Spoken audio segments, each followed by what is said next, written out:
Alright, it's time to brag about how cool this BLAVOR solar charger is. I bought this for my husband because he loves to hike and he has a portable charger but he never charges it, so it's pretty useless. So I thought this would be great for an emergency situation. The welcome guide was very useful and it explained in great detail the 11 main components of this solar charger. There are so many different features of this solar charger, so I just wanted to do a quick run through and show you everything. So inside the box there are 3 items. First you have the USB-C cable. This can be used 2 different ways. You can actually charge the solar power bank with it, or you can charge your AirPods or phone if they have a USB-C. And then it comes with this little compass and clip, so you can clip this right on your backpack. And then lastly, you have your solar power bank.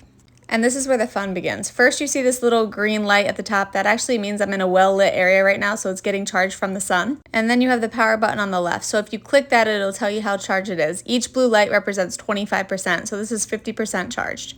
If you flip it over, the green light should be showing. That just means you can use the wireless charge, which I will show you in a little bit.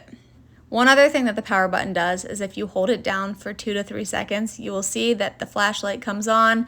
I was very impressed with how bright it was. Would be really awesome in an emergency situation.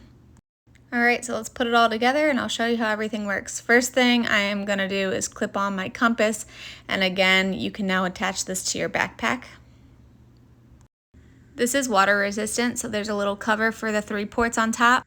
There's a USB-C, USB-A, and a lightning input. So now I'm going to show you that I plug in the USB-A in and then I can charge my AirPods. So you see a green light on top. Once something is charging, you're going to see the charge level on top so that you know it's actually working, and my AirPods made a little ding and also light up. And while those AirPods are charging, I'll teach you about the wireless charger on the back. So if you flip it over, you'll see that there is no light.